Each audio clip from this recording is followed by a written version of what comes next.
The Okay. picture That's a radio? lot of small text. Hang The on a picture second. radio, dude. All's glued. All right. So, welcome everybody. Very good to see you. I'm grateful that you all are here at this mandatory meeting. Let me mark Cavill, and then we'll get going. Okay. The mandatory recreational meeting. Abelard and Banna, we might see them come later. Okay. Okay, so let's go over the final three bosses.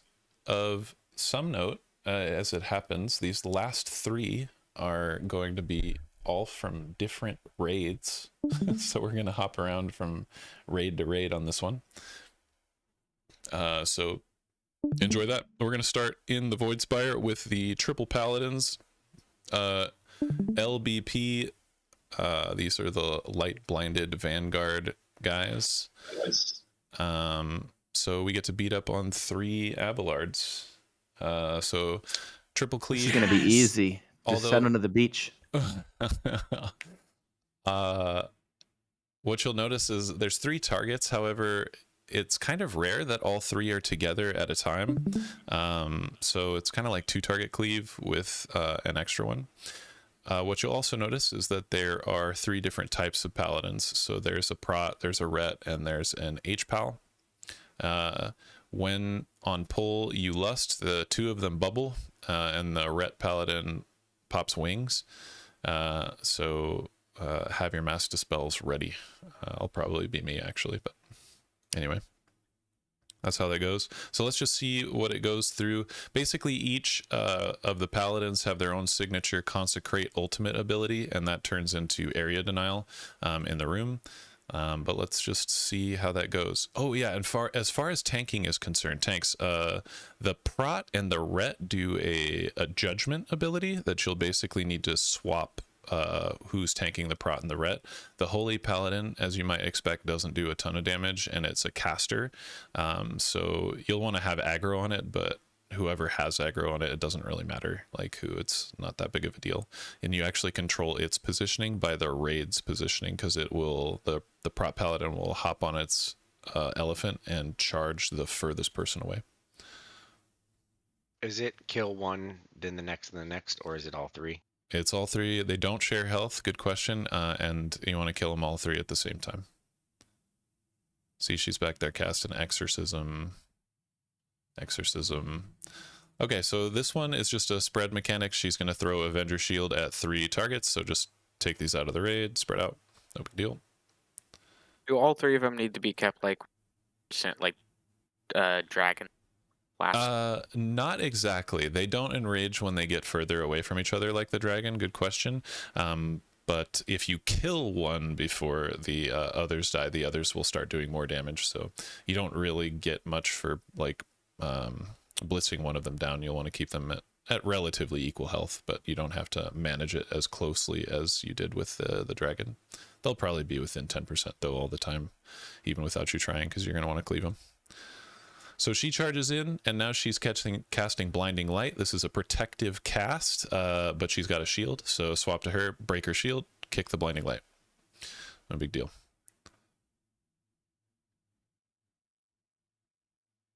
Sacred Toll, these are just some tank mechanics, judgments, move in. Final Verdict, not much going on here. Now, okay, here's the ultimate ability. I believe this is the Prot Paladin that's doing this one. Everything that's in here is taking reduced damage now, so we want to get out of here, and then it's going to become a Consecrate, and he's going to shoot out shields. So we're moving and staying near the edge. Something you could imagine, tanker dogs, is that we can actually predict that that's going to happen, and we can move out before this aura appears, and that might be critical. That might be something that we want to do, so just be aware that that could be in the works as far as the strategy. Is it random which one ults, or is it in a set order as far as we know? Okay. And on PTR at least it was, or beta. So he's throwing out these shields. Don't get hit by these slow moving shields. No big deal. And then she's probably going to charge again here. Now, what you'll notice, and what I'm thinking as far as strategy, oops, sorry about that. is that since she charges the furthest person, baiting her charge close to the other paladins to keep them within triple cleave is going to be critical for our damage. So you don't want to be like out in the middle of nowhere baiting her away. You want to stay close in general to this and cleave and stay together. Looks like she doesn't have a charge. Oh, there she goes. So she's charging the further person away. Notice she's now they're away from each other, and this is like kind of sad. We could actually have these people move out and just barely move out, and it'll charge one of these, and most of the raid is in here. So this could have been a bit tighter. Her charging away a little bit though is unavoidable.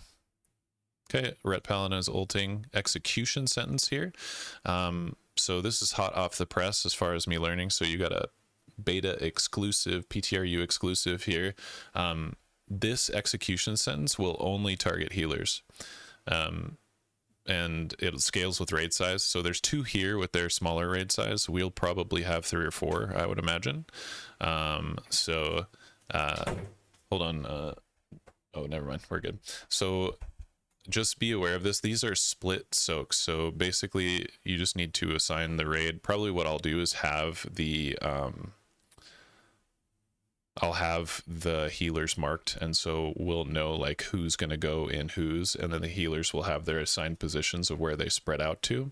So you want to soak this, split the damage, and the reason why you want to spread out, I don't like how close they are here and close to the melee. At least one of these I would like to be out further, because it throws these hammers out, so this becomes pretty dangerous pretty fast.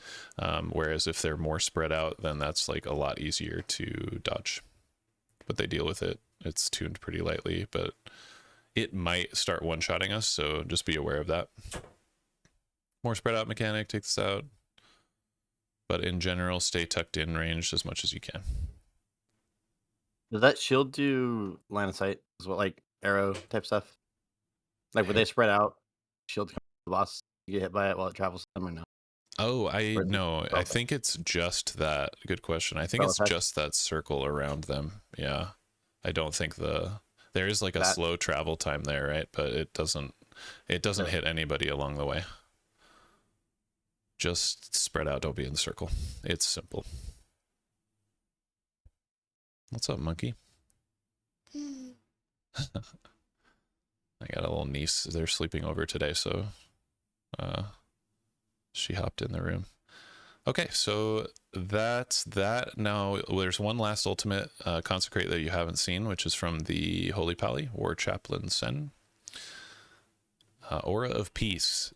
What the tooltip says is that if you hit any of the people within this circle, you will be pacified.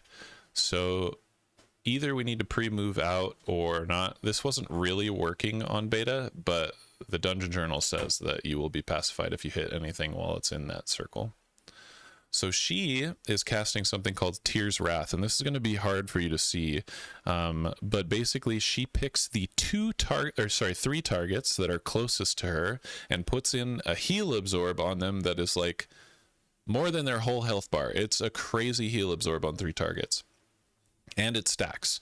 So she repeats this over and over again. So really the way that this might work, and I'm thinking, is that, you know, players are hanging out near her and are eligible targets for Tyr's Wrath. Tanks, Mazo, you actually might be able to play with this a little bit, where you AMS one of them, stand really close and AMS one of them, and then like Vamp Blood and then Death Strike off the second one or something like that. You might be able to help us a lot with this mechanic since it's a big heal absorb. But can you immune it? Maybe, I don't know. That's a good question.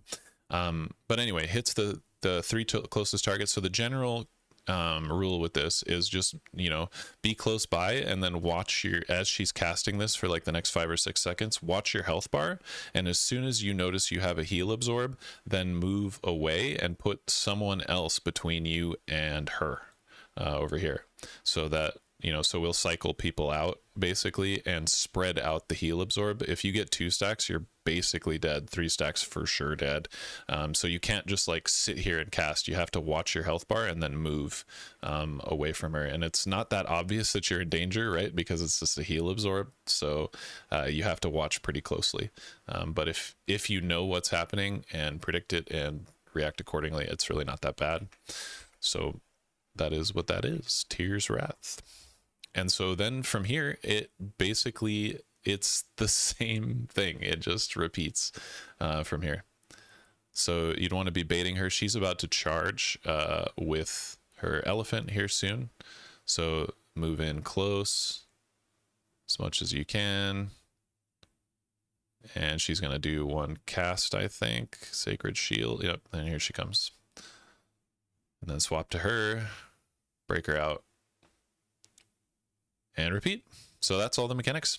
So was the tuning just weird because the DH stacks? And just yeah, this guy has 3 stacks of the so absorb. did the DH had it as well. As the, yeah, people over.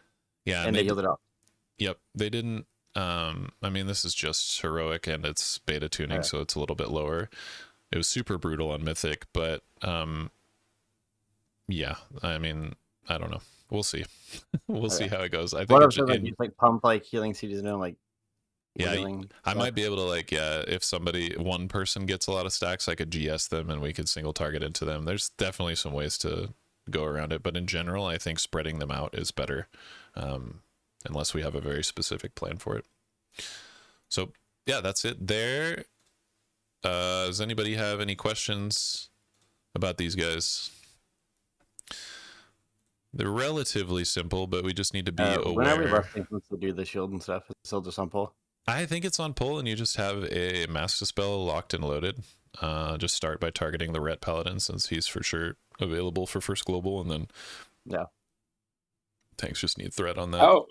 How fast is the heal absorb guess? Like for coordination reasons. Oh, like how often does it go out? Like 3 goes, right? Yeah, so like I understand that like 3 will go in, but like when we cycle them out, how much Every time 5 do seconds. we have? Yep, okay, so 5 seconds. That's a lot of time. Okay. Yeah. And I think they reduced this to 3, but this might scale with raid size. But basically, yeah, watch your own health bar. If you get the absorb, move away from her. Is the general convention there? Good question. Yeah, 5 seconds. I would have said 3 actually, based on just sending it on vibes from what I remembered, but 5 is a bit more. Okay. I think I covered everything. Basically, right? Keep them in the corners. There's like little corners of this several-sided shape, whatever it is. I'm not going to count it. And then it'll just put the circles kind of in the corners. This would be super cool, by the way, if it's tuned right and you actually go all the way around and then you start filling in and you're fighting the last ones in consecrate in the middle and you're running out of room. Oh, this could be sick. This could be a great finish. Yeah, or like Ovenex is kind of like that too. If it's tuned right, it could be fun. It could be fun anyway because you're going to be cleaving a bunch. How are they going to tune a 3 target cleave fight? That's not yeah, they always get smoked. Yeah, you always fuck that up because it's like that is fair enough. Yeah. Oh, my wife helped me out. It's an octagon for that one. Math feature. Okay, if there's no more questions about Pallies. So for sure go cleave. Yeah, if you can, especially 2 target, because they're almost all the time you'll have 2 of them together. 3 is definitely juicy, but it's not always guaranteed that you'll have 3. So especially since one of them plants, right, and is casting here. Holy crap, that dog is going crazy across the street. All right, so then we swap over to the 1 boss raid in the Herondar area. They're thinking Heronir, whatever, the new place with the new race. They're thinking that this difficulty-wise is going to be 4th or 5th boss. So there is some possibility, if the tuning is difficult, that of us swapping over to this boss in the middle of the 6 boss raid, which we just completed all of the ones that we had footage on. The final boss of the 6 boss raid we do not have footage on, although we have some information and speculation, which if we have some extra time I might go over that tonight, because that might be somewhat worthwhile to be familiar with, but we'll see how timing works and how we're vibing. Okay, so 1 boss raid over in the new area. Let's go back to the beginning and check this out. Boss looks super cool, by the way, like a terrifying beast. I love the look of this boss. Good trinket on him too. Similar idea. There is area denial, and you kind of want him on an edge. So you're gonna see here these. Let me see if I can go back a little bit. You're gonna see this is really critical, actually, especially for tanks. He spewed out Rift Emergence, which shows you where the ads are going to spawn, so you can actually see before we go down where the ads are going to be. Yeah, by the way, this is one of those bosses where we split the raid into a 1 group 2 group evenly as we can, and send 1 group down, and you'll see how to go down here in a second. With this soak. So it's a hit on the tank. Boss leaps to wherever you put this, by the way, which could be valuable. We might be able to like get him to move to a spot. Like let's say he's chilling on one of these ads. You want him away from the ads. So if there's an ad close, you can actually kind of like have him leap a little bit further away from the ad and buy us some time to get him up. Basically, if he eats an ad, it's almost certainly a wipe, especially with early tuning. So we want to control the ads. This is basically an ad control fight, as they so often are. So now they're in the down phase here, and you can see that they can target these ads. All these ads have shields on them. The shields represent when they will go from the bottom side to the top side. So it's control and it's cooperation between the group that's soaked and is at the bottom and the group that did not soak and is at the top. So you can gather up these guys and keep them wherever you want them. Ideally, because you don't want the boss to ever, these ads to ever get to the boss, you'd want to group them up. I'd actually like to see them, you know, a little bit further away, like over here towards more of the other side of the platform. And they're grouping up like here instead, but it works out for them because the tuning's not too tight in beta, but don't pay too much attention to the tuning. We want to probably assume that this is going to be difficult, and so the positioning will matter. So yeah, so you want to focus the Colossal guy. The Colossal guy is stacking damage frenzy on the tank, or on itself, the more times it hits the tank. So, and it has the most health. So ideally, we group these up and you cleave them and break the shields at the same time, so that you send a good, nice clustered group to the topside group. Slows, knockbacks, stuns are all good here. So, and you can move the boss a bit to kite them around to make sure that the ads don't get in. So we have a lot of options, but the goal is to play goalie and not have them reach the boss. So they're not cleaving them evenly here. The big guy is still up. Like it's a bit of a mess, but you can imagine what it might look like if it was clean, and they're making it work. Notice also when you break a shield, it drops this puddle. So when the ads get DPS down on the bottom side, shield breaks, they go up to the top side and they drop a puddle. And you'll see how to deal with those puddles.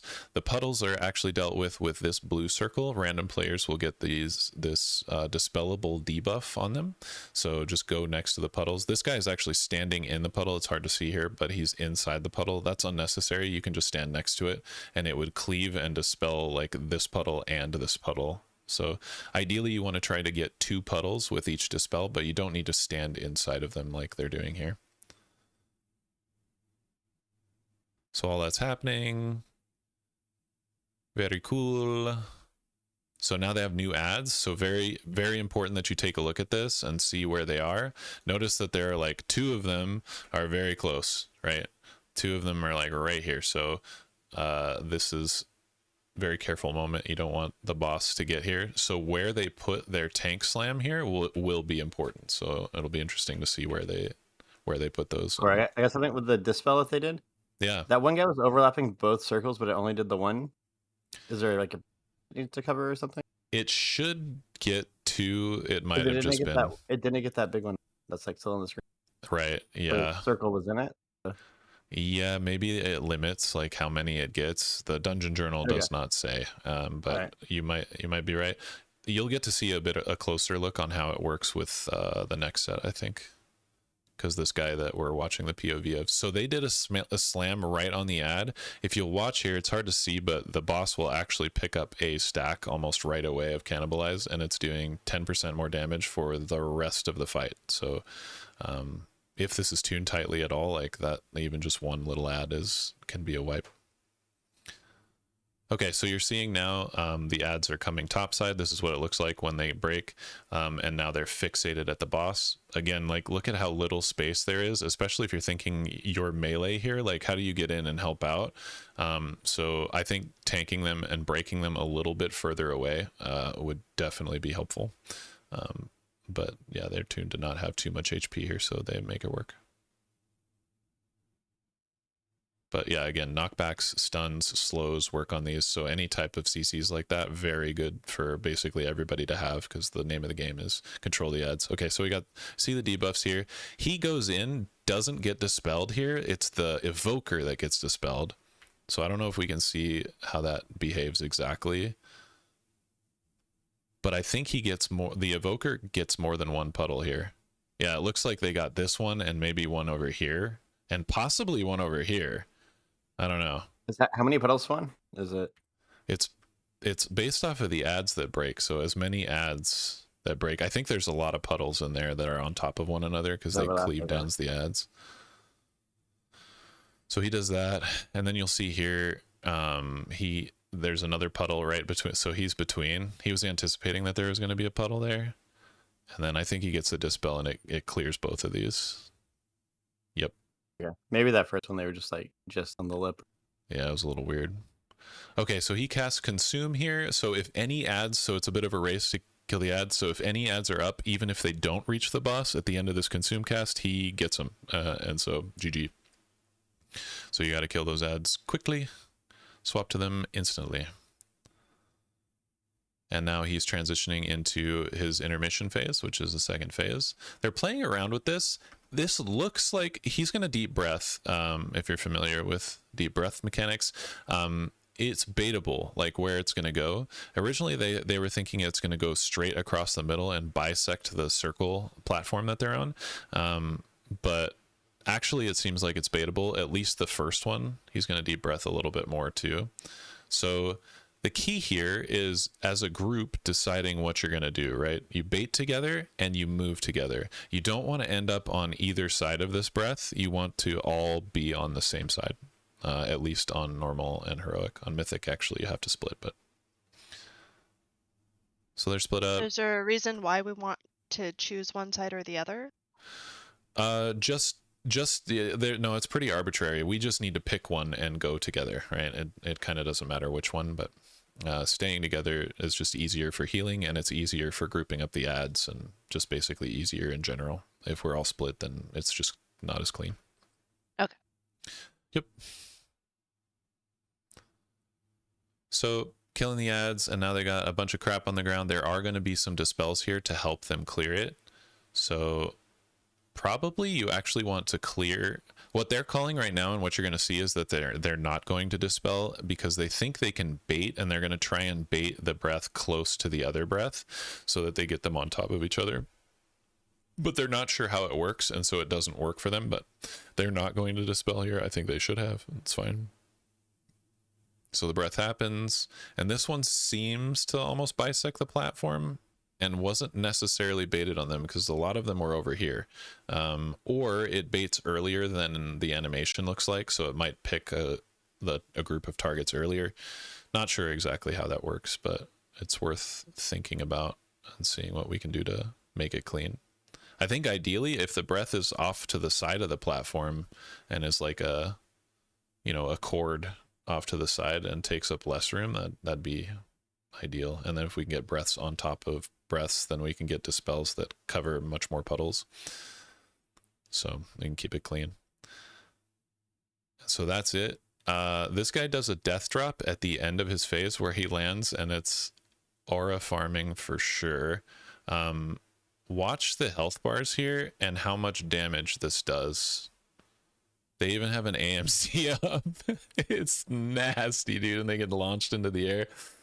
So definitely a good personal moment / some DRs there to live. Plus there's dots coming down. So, and then he comes down and he's like, I'm here, and he does rinse repeat. So now we do slams, the ads are out again, and we go, but now there's more stuff on the ground to contend with, which is becomes a bit of a problem. But other than that, that's the mechanics and how it works. Good questions during the run through there. Do we have any questions before we move on? I have one thing. Go back to the thing where it shows his buffs, debuffs. Oh yeah. So does he have that debuff that looks like survival of the fittest? That did it for like 2 minutes? Is that you can only get dispelled once or twice? Like you only get the mechanic once? Oh, this the thing one right next here. to it. Yeah. That looks Because like 6 people had it at some point. I saw it on the raid frames. Oh, maybe that wasn't the same debuff. Yeah, so this one, he got the vulnerability here, and yeah, he can't soak again. Otherwise, he dies. He can only soak that once and go down each phase. Okay. So I you have thought that to the alternate. spell had 1 too. Maybe it was just when I didn't notice the believe was a spell. Maybe I did not see I'm just that. wondering for like baiting purposes and like having to worry about,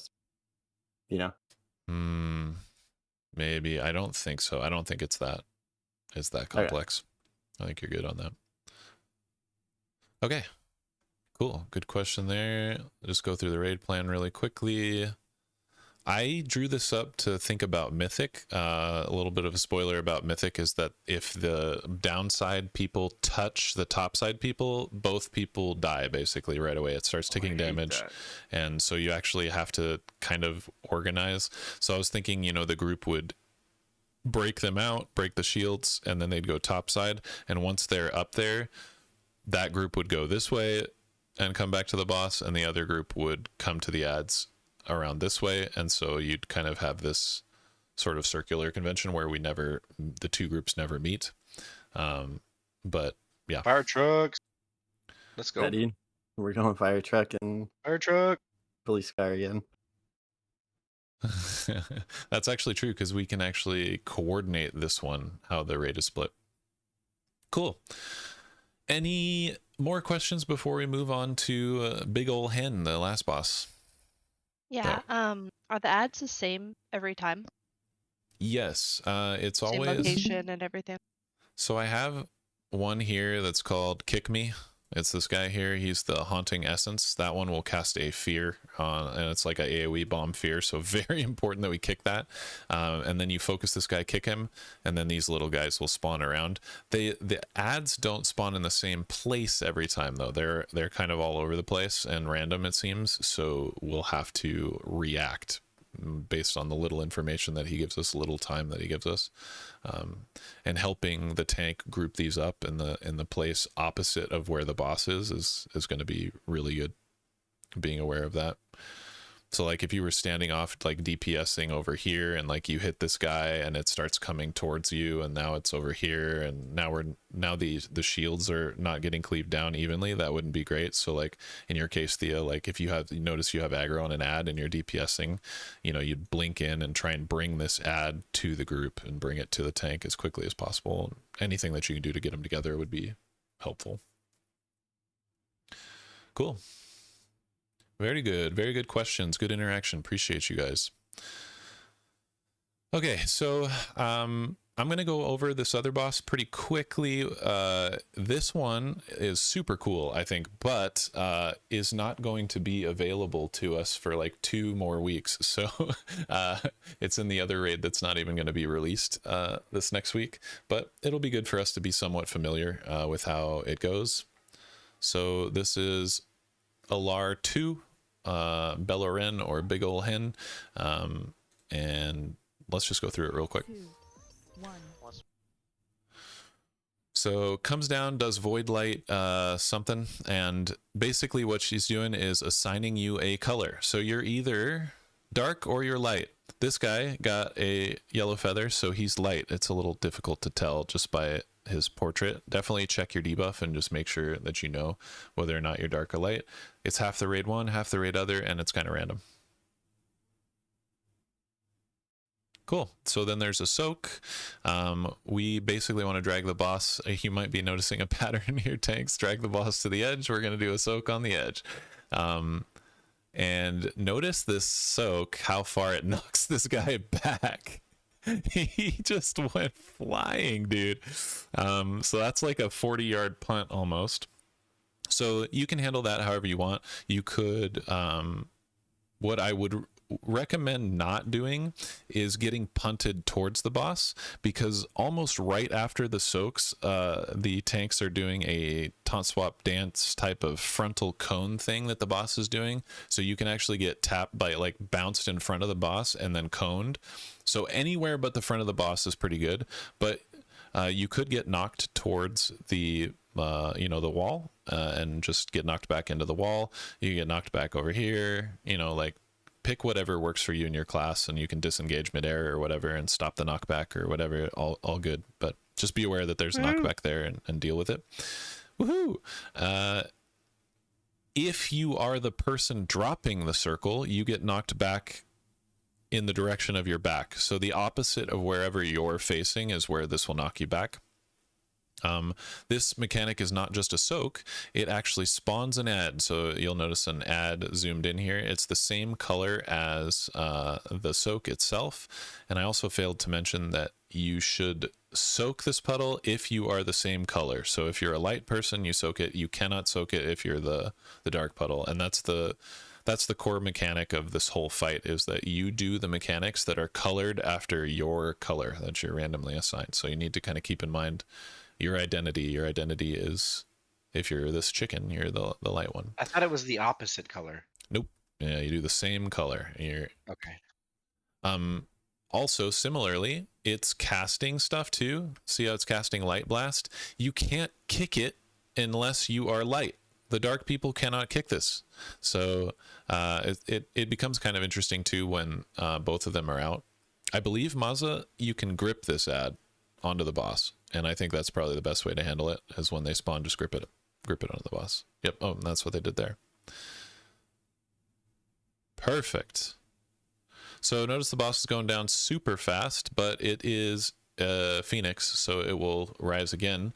Similarly to his little buddy here, there's an egg. You just gotta kill that egg before it rebirths.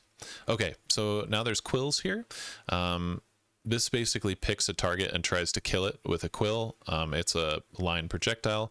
Basically, just one person of the color of the line needs to stand in this. So this one, somebody with a dark feather would need to stand in this line and save their buddy from getting hit.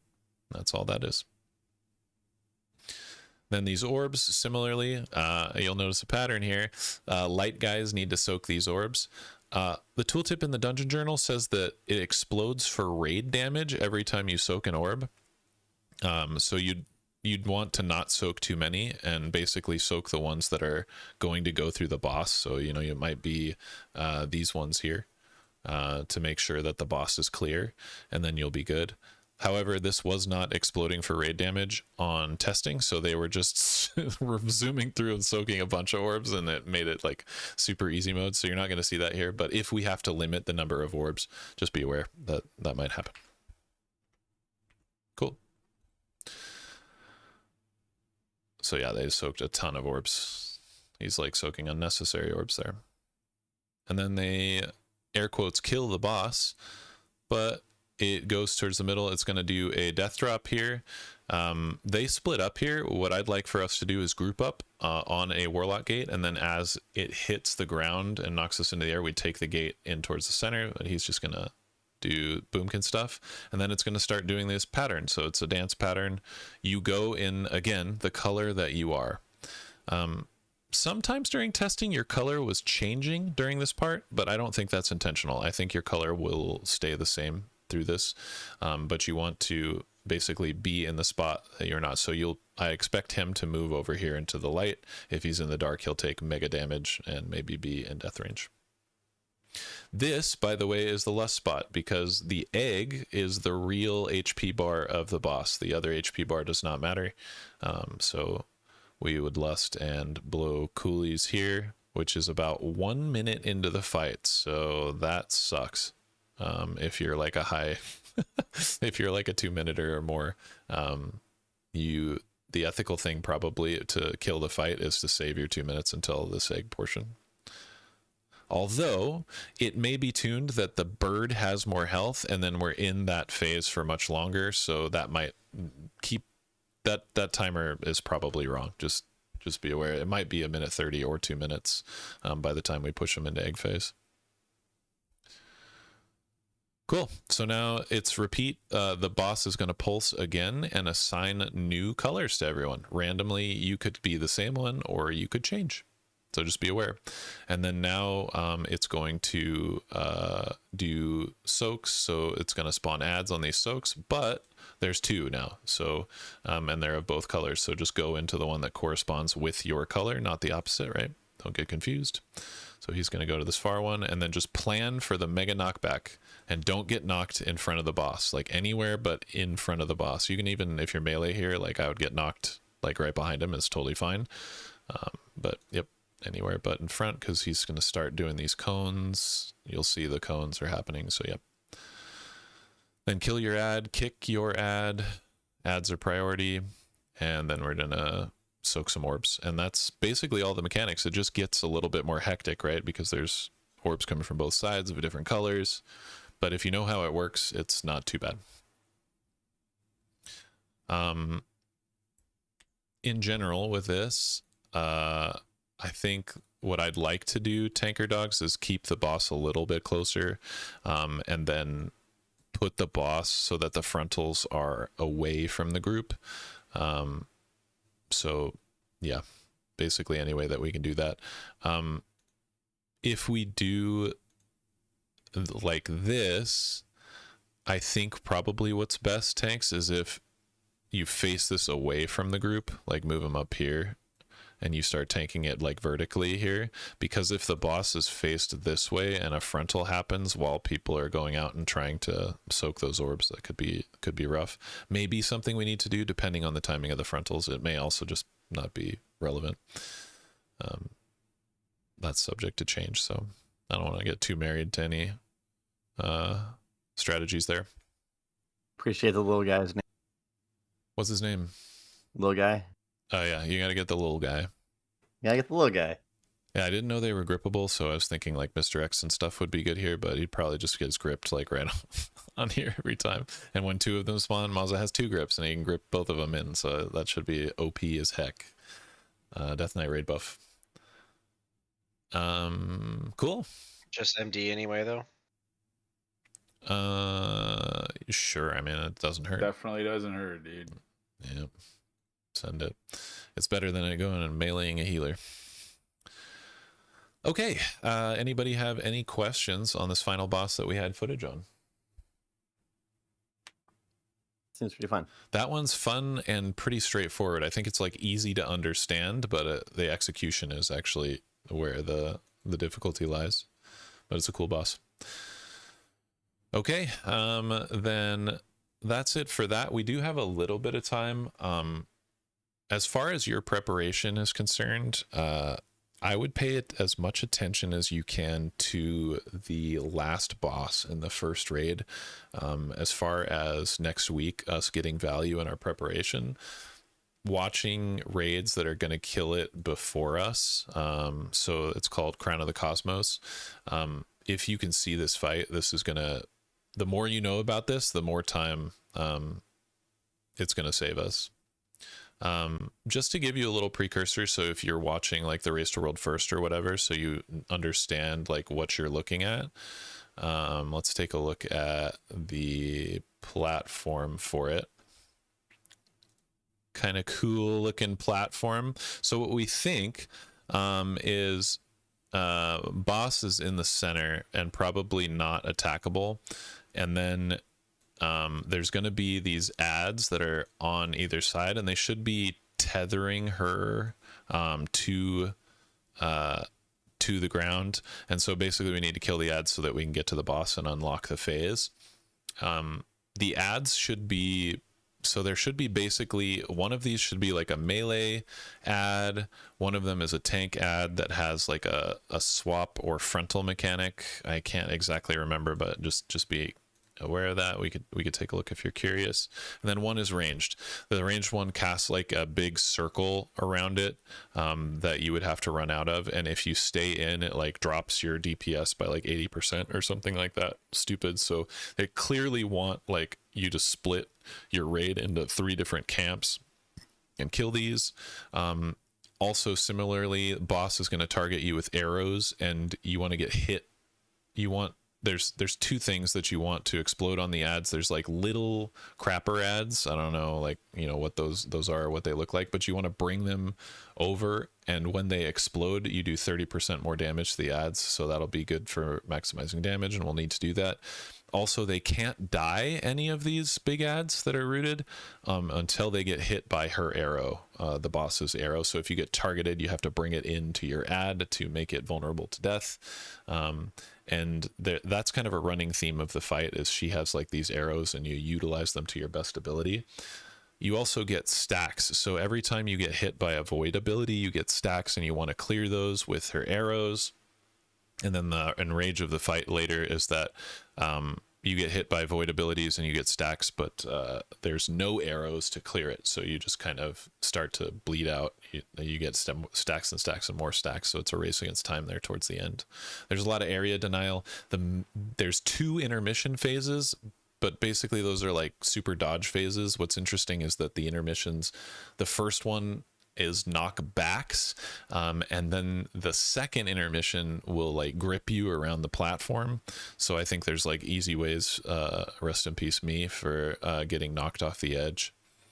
There's also a really interesting mechanic in the last phase where she'll knock you in the air. Like you'll get these like Sylvanas type chains with the arrows, and you have to go break the chains, but it'll knock you in the air when you break it, and then you're taking 300% more physical damage for like the next 8 seconds. So if you just go up in the air and then you land on the ground, fall damage is physical damage, and so it will kill you. So you have to have like things like charges and rescues and jumps and like that. Most classes have a way to like stop from taking fall damage, but if you just go up and you don't do anything, you could die, which is kind of unique. I don't think I've ever seen that in our modern raids, so I think that's pretty cool. So just some things to look out for as we are going in there. I will be posting in the Discord more information as we know it, but as of right now, it's a bit of a mystery. This was kept under lock and key, so this is going to be our mystery fight next week. So even for on normal, which I intend to reach there, we should be reaching there on Thursday night. Anything that you can know about it Tuesday or Wednesday, as the like Race to World First raids are doing it, that would be really critical. That would be really good to your preparation. And then just remember that this boss, again, is not going to be in the rotation, so you can kind of drop that from your memory for now. We can reboot your memory later. But this one in the Harenir area is the one boss raid. It will be available, so this one is good to keep in front of mind. Any other questions while you guys are here? Man, that only took 45 minutes. I think our pacing was good today. Our pacing was good. Those bosses are pretty straightforward too, I think. Yeah, they're pretty. Yeah, the mechanics seem pretty. It'll be a faster VOD review for the other people. they seem like it. Yeah. Last one was like an hour and 10 minutes. How do you know, Blast? How do you know? Yeah, do it on the treadmill, bro. I suffered. Do it on the Peloton. Okay, I'll stop the recording.